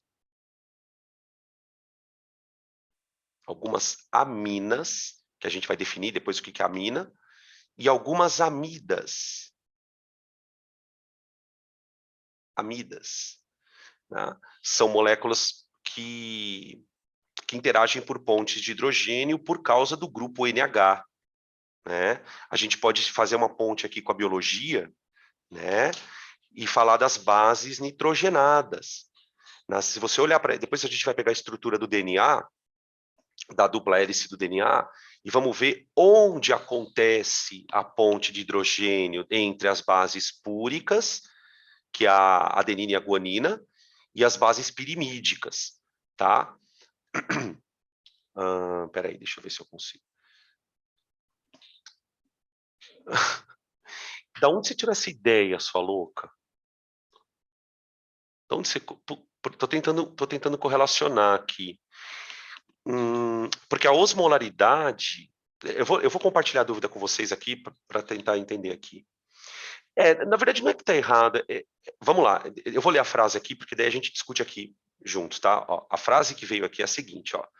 Professor, na minha cabeça, tudo que tem osmolaridade interage por ponte de hidrogênio. Então, vamos lá. Osmolaridade é a capacidade que um líquido tem de puxar solvente do outro. Né? Por exemplo, água com sal. Água com sal tem osmolaridade. Ou seja, ela tem capacidade de atrair água de um outro meio por osmose. Né? Para quem não sabe o que é osmolaridade, é disso que a gente está falando aqui. Na verdade, quem atrai a água por osmose não é a água, é o soluto. É o soluto que está dissolvido. Então, assim, o teu pensamento ele não está todo errado. Você pode dizer que a osmolaridade ela acontece por interação molecular, mas não necessariamente por ponte de hidrogênio. Você pode ter interação, você pode ter osmolaridade por outro tipo de interação, tá? Eu vou até pedir para você anotar essa tua pergunta.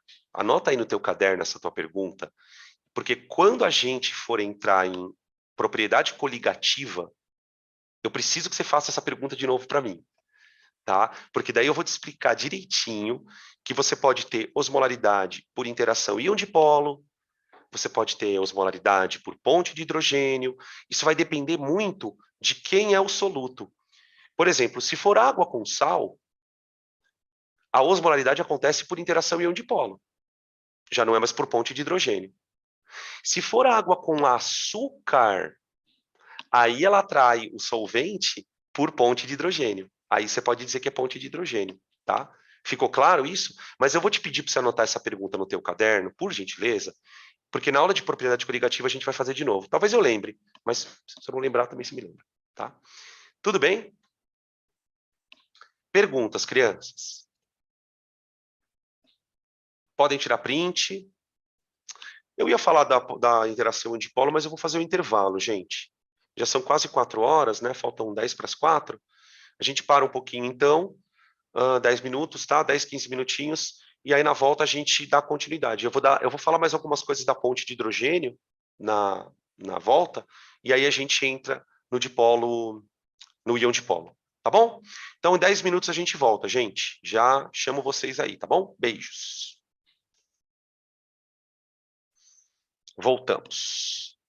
Certo. Bom, na sequência aqui dos slides, eu vou mostrar para vocês alguns exemplos, algumas aplicações da parte das pontes de hidrogênio, né? Alguns assuntos para chamar a atenção de vocês, para a gente tentar fazer ponte tanto com a física como com a química e até mesmo com a biologia em alguns momentos, tá?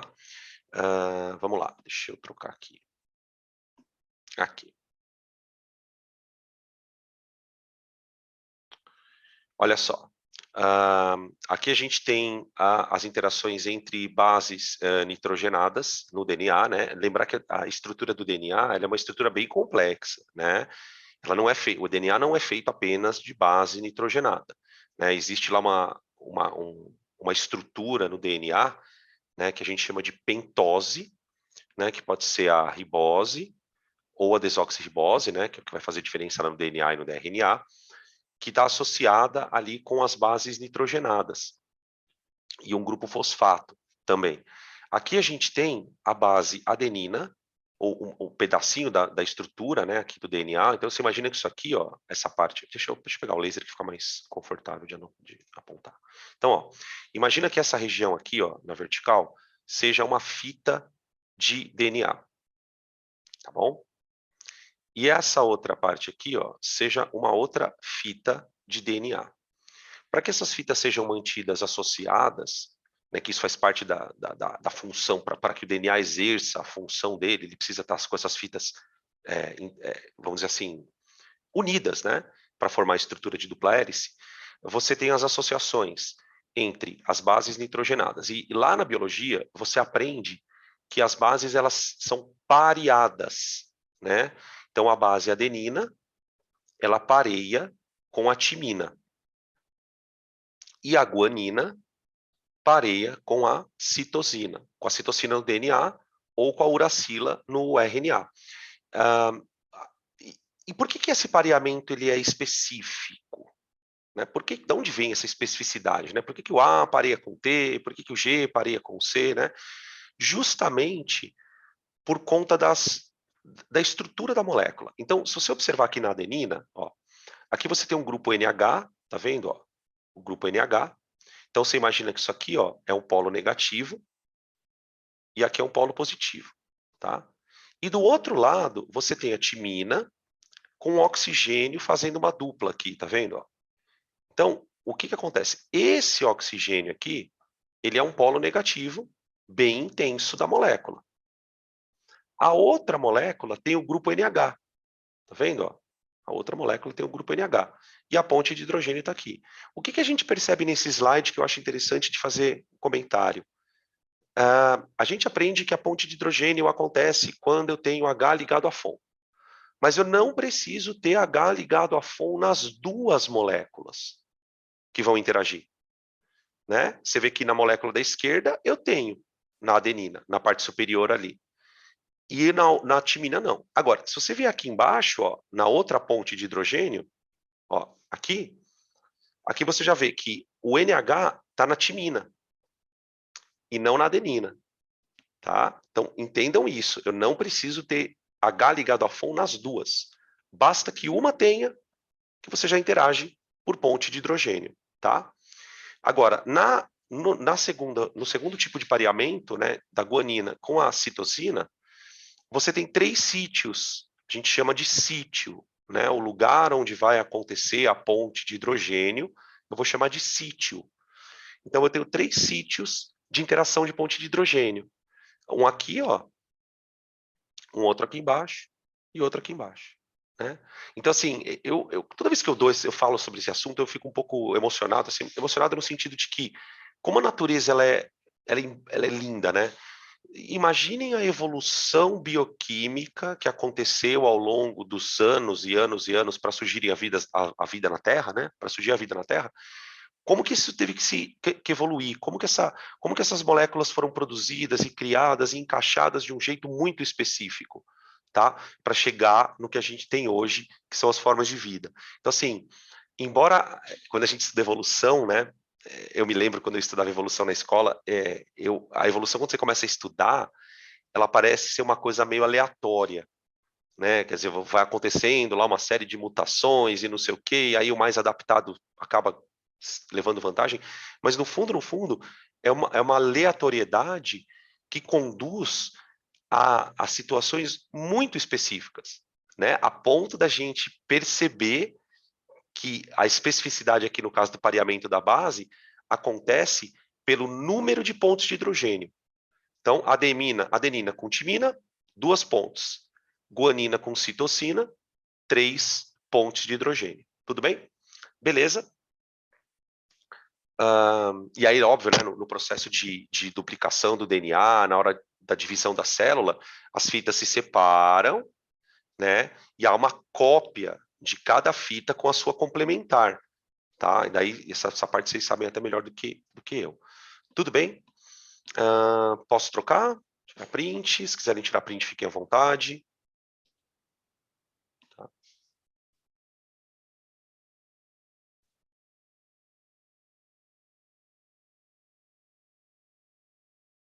Aqui nós temos uma outra interação entre água e álcool.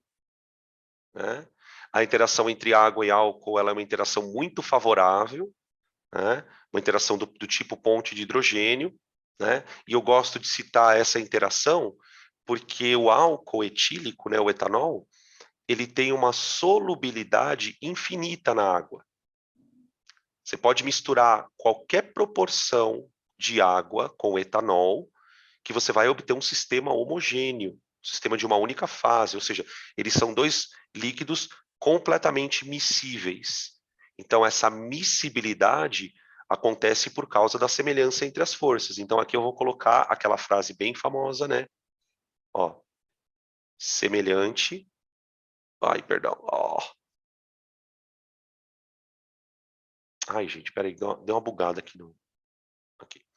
Semelhante.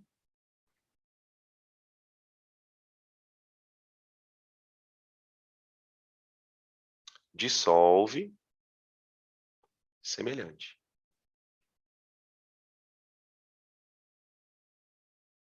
Tá bom?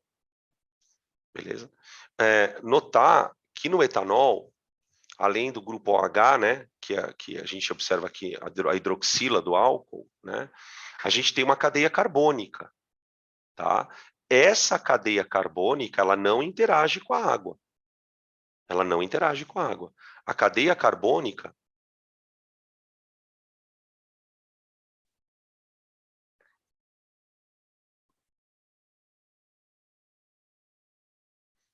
ela é um sítio hidrofóbico. Ela é um sítio hidrofóbico. Opa, tá bom? Certo? Tranquilo? Beleza. Próximo slide. Peraí, tira print aí, vai.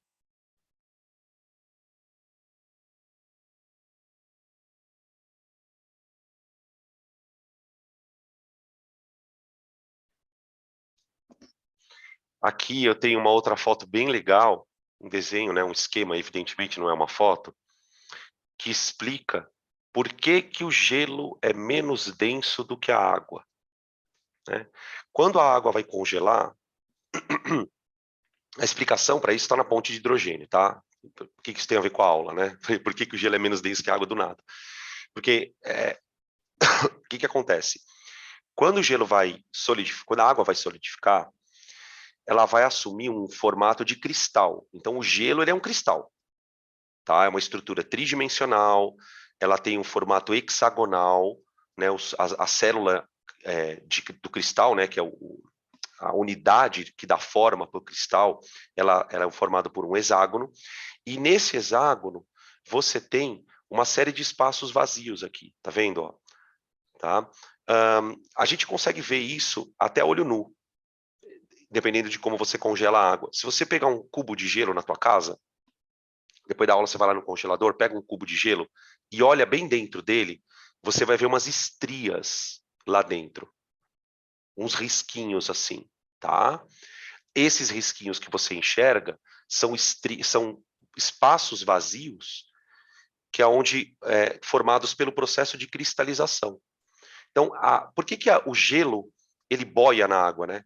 Quando a gente estudou em termologia o comportamento anômalo da água, não sei se vocês vão lembrar, a gente falou, olha, a água, conforme você vai resfriando ela e vai chegando perto do ponto de congelamento, ao invés dela contrair, ela dilata.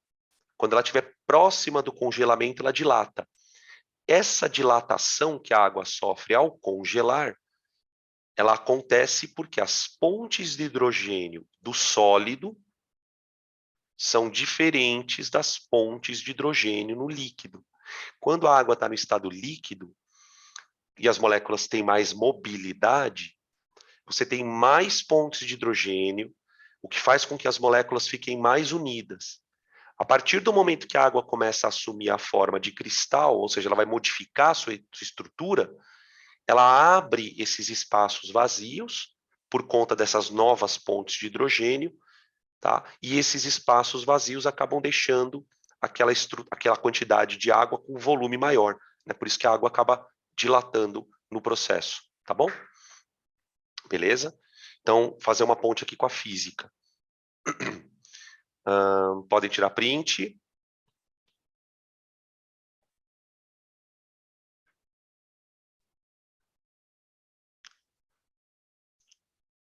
Uma outra consequência das interações moleculares, gente, e não só da ponte de hidrogênio, tá? É que a gente acaba usando a ponte de hidrogênio como discussão porque ela é a mais forte. É uma propriedade física dos líquidos. Todo líquido tem essa propriedade chamada tensão superficial. Tensão superficial. Vamos olhar para as palavras, porque as palavras não mentem. Tensão é uma força, não é? Quando a gente estuda fio lá na física, a gente não aprende que é a força tensora. Tensão é uma força. Por que eu chamo de tensão? O que é uma tensão superficial? É uma força na superfície do líquido. É uma força entre as moléculas que é extremamente perceptível na superfície do líquido. Aqui vocês veem, essa foto é muito famosa, vocês já devem ter visto em apostila, enfim, de um inseto que ele está literalmente sobre a água, como se a água fosse uma película, tá? E aqui você observa que o líquido, ele estica, ó. Ele estica, tá vendo? Como se você estivesse pisando num colchão, né? Quando você pisa num colchão, você percebe que o colchão ele dá uma afundadinha, assim, né? E isso acontece também por causa das forças intermoleculares, tá? A água, ela é um dos líquidos com maior tensão superficial. Por quê? Porque a interação de hidrogênio é a mais forte. Então, substâncias que interagem por forças do tipo ponte de hidrogênio, né, são substâncias que, quando estão no estado líquido, vão apresentar tensão superficial mais elevada. Tá? Curiosidade, a tensão superficial ela é mensurada no laboratório. Existem experimentos que você faz em laboratório para medir a tensão superficial de líquidos em geral, né? Então, por exemplo, você mede a tensão superficial da água, vai dar um valor. Aí, se você pega, por exemplo, a tensão superficial do clorofórmio, por exemplo, que é um líquido apolar, você vai perceber que ele tem uma tensão superficial diferente, uma tensão superficial menor, tá? Então, a tensão superficial, ela cresce à medida em que as interações moleculares também vão crescendo na molécula, tá? Deixa eu ver que estão perguntando um negócio. Você acha que é possível pedirem para explicar certinho o porquê que o gelo é menos denso que a água? Não, não, não, não. Não, você pode ficar tranquilo. Se porventura aparecer alguma questão dessa natureza, a resposta ela vai ser mais superficial. Você vai dizer assim, olha, a organização das moléculas no gelo é diferente da organização das moléculas na água, né? Porque a gente não pode atribuir a diferença pela ponte de hidrogênio, porque a água tem ponte de hidrogênio, não importa o estado dela, concorda? Tanto no estado líquido como no estado sólido, ela vai ter a ponte de hidrogênio. A questão é que qual a organização que as moléculas assumem? Então, o que você pode guardar na tua cabeça para poder explicar isso? Porque assim, se cair, pode cair até aí. Que na organização cristalina do gelo, as moléculas ocupam maior espaço do que na organização do líquido. Ponto. Acabou. Tá? Talvez pelo número de pontos de hidrogênio, pelo ângulo que as pontes de hidrogênio vão fazer, mas aí já é muito mais rodapé de caderno, tá? Não precisa pirar muito nisso, não, tá? Beleza, tá bom, fechou.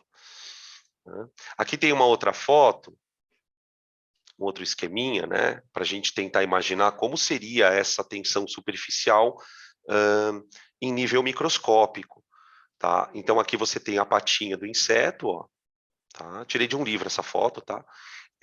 A patinha de um inseto, tá? E aqui você tem as moléculas de água que estão na superfície do líquido já, né? O líquido ele tem molécula para tudo quanto é lado, mas as moléculas da superfície do líquido, elas ficam entrelaçadas numa tal organização que faz com que você tivesse uma rede mesmo, como se você tivesse uma rede suportando uma certa carga ali, tá? Quando a gente for falar de sabão e de detergente, a gente vai falar um pouquinho de tensão superficial, a gente vai falar disso aqui nesse assunto e depois na orgânica. Na orgânica a gente repete a abordagem do sabão, do detergente, né? Como é que o sabão consegue tirar gordura, tá? Depois a gente vai entrando nessa discussão. Tudo bem? Tranquilo? Podem tirar print, por gentileza.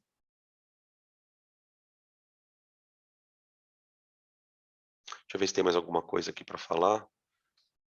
Não. E aí, a gente vai para a última das interações moleculares, né? Que aqui é até um pouco errado falar que é uma interação intermolecular, porque não é entre moléculas, tá? Eu lembro que perguntaram agora há pouco sobre a questão da osmose, né? Que eu tinha falado antes da gente ir para o intervalo. A osmose pode acontecer por causa do sal, né? Vamos pegar aquele exemplo da biologia lá, da aula de biologia.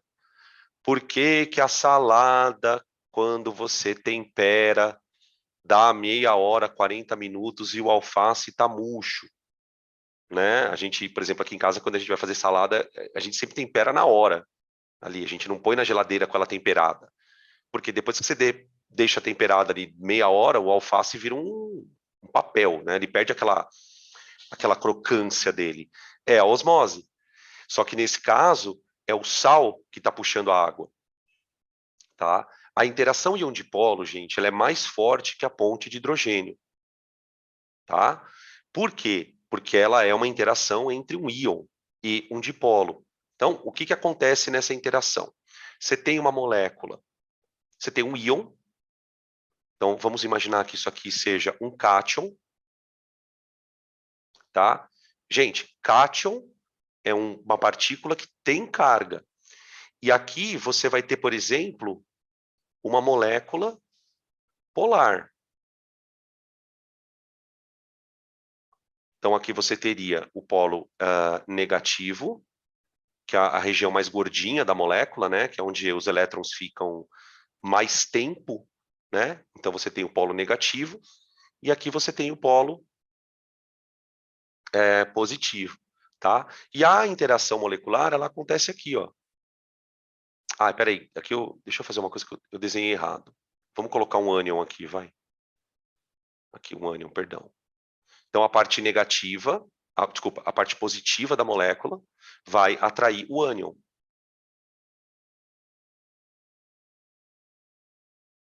O ânion, certo? O cátion, ele vai ser atraído pela parte positiva. Pela parte negativa, perdão. Do polo, do dipolo, né? Ó, então, aqui, tá. Então, isso aqui é o que eu vou chamar de interação íon-dipolo.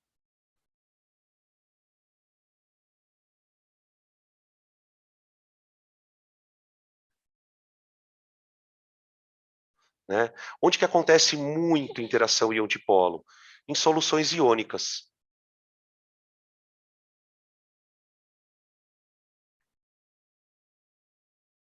Soluções aquosas de sais, ácidos e bases.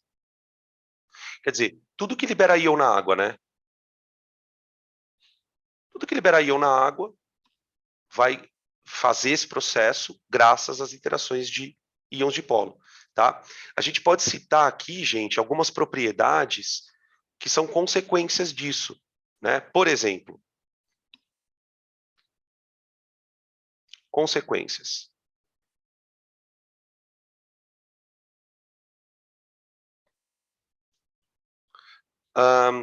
Quando a gente vai estudar isso em propriedade coligativa, então eu não vou explicar detalhe por detalhe, só para a gente, por enquanto, elencar. Por exemplo, a água, ela tem um ponto de ebulição dela, certo? Ao nível do mar, ela ferve a 100 graus. No entanto, quando eu coloco sal na água, eu vou observar que ela passará a ferver a uma temperatura acima de 100 graus. Às vezes, esse aumento pode ser de 1 grau, então ela pode ferver a 101 graus, pode ser um pouquinho maior, mas ocorre um aumento, né? Por que que a água por que que a água fica mais difícil de ferver quando tem sal? Justamente porque a presença do sal intensifica as interações da água. Quer dizer, a água ela já tem uma interação forte, que é a ponte de hidrogênio. E essa interação faz com que ela ferva a 100 graus. Quer dizer, para você quebrar a ponte de hidrogênio da água, você tem que aquecer ela a 100 graus. Quando você introduz ali um composto iônico, além das pontes de hidrogênio, você tem as interações do tipo íon dipolo.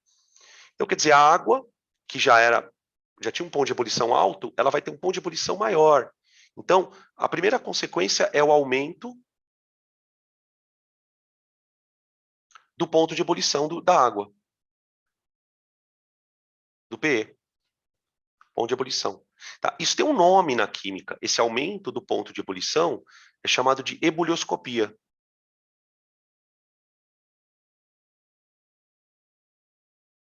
A gente consegue até calcular qual é o aumento do ponto de ebulição da água de acordo com a quantidade de sal que você joga, evidentemente. Né? Quanto mais sal você colocar na água, ou quanto mais íons estiverem presentes ali na água, maior vai ser o número de interações, consequentemente o ponto de ebulição aumenta. Então chama de ebulioscopia. Tá? Uma outra coisa que acontece, graças à presença dos íons, é a perda de volatilidade.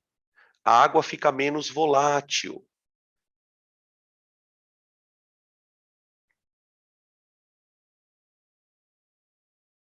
O que eu quero dizer com isso, assim, numa linguagem mais simples? Água com sal é mais difícil de evaporar do que a água pura. Repetindo, água com sal é mais difícil de evaporar do que água pura. Aqui eu vou parar para projetar um cenário de Armagedon. Anteontem eu estava lendo na internet, os pesquisadores estão identificando... o Polo Norte, sobretudo o Polo Norte, né, tem umas geleiras ali gigantes. Você tem geleira ali, gente, do tamanho de cidades. E, em particular, existem duas grandes geleiras que, juntas, têm mais de 200 e tantos bilhões de toneladas de gelo. É uma quantidade monstruosa. Tá? Se essas geleiras derreterem, estima-se que o volume de água dos oceanos vai subir aproximadamente 7, 8%. Repetindo, se essas duas geleiras derreterem, estima-se que o volume de água dos oceanos vai aumentar de 7 a 8%. O que isso representa em termos práticos? Muitas ilhas, ilhotas e cidades na beira da praia vão ter problemas, ok? Mas isso é o menor dos problemas. Vamos fazer um exercício aqui de raciocínio químico. Vamos lá. O que eu tenho na geleira? Eu tenho água. Só que eu não sei se vocês sabem que a água da geleira não tem sal. É água doce. Não sei se vocês sabiam disso. É uma água que tem uma baixa concentração de sal. Tá bom. O que acontece então quando essa geleira derrete? A água do oceano fica mais diluída. A água do oceano, ela tem uma concentração salina dela. Concorda? O que acontece com a concentração de uma solução se eu começo a colocar água nela? Você vai diluir, não vai? Então, imaginem a água do oceano ficando menos concentrada. Qual é o problema que isso pode acarretar? Se a água está menos concentrada, ela fica mais volátil. Se a água fica mais volátil, ela evapora mais. Se a água evapora mais, a quantidade de água na atmosfera aumenta. Se a água na atmosfera aumenta, primeiro, você aumenta a retenção de calor, porque a água é um gás estufa, ela retém radiação no infravermelho. Então, a atmosfera que já tem um efeito estufa acentuado, que é o que gera o aquecimento global, ela vai ficar com um efeito estufa mais intenso. Então, você tem maior absorção de calor, você vai alterar o regime de chuvas do planeta, vai começar a acontecer muito mais tempestades, muito mais furacões, muito mais ciclones, muito mais tornados, inclusive em áreas onde antes não havia. Tudo por quê? Porque você diminuiu um pouquinho a concentração da água do mar, porque a geleira derreteu. Percebe como o cenário ele é muito difícil da gente ficar calmo? Né? Porque uma vez que você muda qualquer parâmetro, né, as pessoas pensam assim, o aquecimento global vai derreter a geleira e aí o mar vai subir e a cidade do Rio de Janeiro vai sumir. Gente, o problema não é a cidade sumir, porque a cidade não vai sumir de uma hora para outra, não é? O que vai acontecer o que é pior do que uma cidade desaparecer, porque o nível do mar subiu, são os desdobramentos daquilo nos outros anos. Então, assim, os climatólogos, os ambientalistas, todos eles são unânimes em dizer o seguinte: olha, o aquecimento global, ele é uma roleta russa. A gente não tem a mínima noção dos desdobramentos que esse tipo de processo pode desencadear no planeta. Então você vai ter região que não chove, vai chover horrores. Você vai mudar toda a fauna, toda a flora do planeta. Só por quê? Porque você diminuiu um pouquinho a concentração de água do mar. Vocês têm que ficar muito atentos a esses assuntos, gente, porque o vestibular ele vai para esse tipo de linha.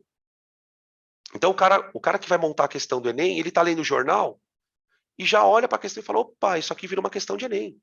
Percebe? Então é muito importante você sair daquele lugar que você estava antes da aula. Olha, fonte de hidrogênio, H ligado a FON. Não, expande, abre a cabeça e tenta fazer conexões com as outras disciplinas, porque dá para fazer, gente. Tá? É claro que a gente, professor, a gente também tem obrigação de puxar vocês para esses links, tá bom? Então, depois, se vocês quiserem, a gente conversa mais sobre esse assunto, mas só para a gente poder chamar a atenção disso, tá bom?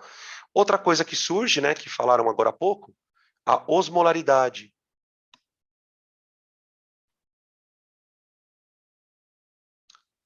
Tudo isso porque você inventou de jogar sal na água. Então, quer dizer, essas interações moleculares, elas vão alterar propriedades macroscópicas do líquido. Ponto de ebulição, volatilidade, osmolaridade, tá? E para encerrar, uma outra coisa que acontece é a queda no ponto de congelamento. Queda no ponto de congelamento.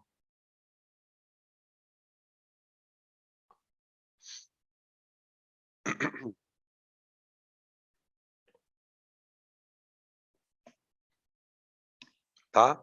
Então, quer dizer, a água ela congela a 0 graus ao nível do mar. A partir do momento que você põe sal na água, ela vai passar a congelar a -1, a -2, a -3. Tá? Por que isso acontece? Vamos lá para o microscópico. Porque a presença do sal dificulta o processo de cristalização, porque ele segura as moléculas de água naquela configuração. Eu vou voltar um pouquinho aqui o slide, ó. Olha a água congelada. Na água congelada não tem sal. Não tem sal. Quando a água vai congelar, gente, ela expulsa o sal da sua estrutura interna. É muito bizarro. Por isso que a geleira tem água doce. Porque no processo de congelamento, ali na glaciação, não sei lá onde que foi, na era do gelo, o processo de congelamento expulsou o sal da água. Tá? Então, só que se você tem sal na água, se você tem as partículas de sal ali presas na água, para a água passar para o estado cristalino, você vai ter que abaixar mais ainda a temperatura do que você teria que abaixar se ela tivesse líquida. Se ela tivesse pura, perdão. Ou uma concentração de sal baixinha. Tá bom? Beleza? Isso é chamado de crioscopia. Crioscopia. Crioscopia. Tudo bem? Tranquilo? Tá? Esses 4 tópicos, né, que eu coloquei aqui, a gente vai deixar para trabalhar na parte de propriedades coligativas, que é o encerramento da nossa frente 2 de terça-feira, que é a parte de soluções, que a gente está começando a estudar agora. Tá? Crianças, eu acho que eu vou parar por aqui. Tá? Eu não vou começar a discussão aqui dos desdobramentos, porque tem muita coisa para falar, tem uns 15 slides para a gente poder discutir. Solubilidade, a influência da estrutura na lipofilicidade, enfim, tá? Então, conforme eu havia previsto, né, essa primeira aula, a gente basicamente descreveu as forças, falamos um pouquinho de cada uma delas, já demos uma pincelada nos links, né, que a gente consegue fazer com as outras áreas de conhecimento, mas acho que por hoje a gente vai parando por aqui. Perguntas, gente? senão a gente pode descansar e daqui a pouquinho a gente volta para a aula de física de vocês, tá bom? Tranquilo? Então tá bom. Maravilha então, gente. Então é isso, fiquem com Deus. É nós que heróis, tá?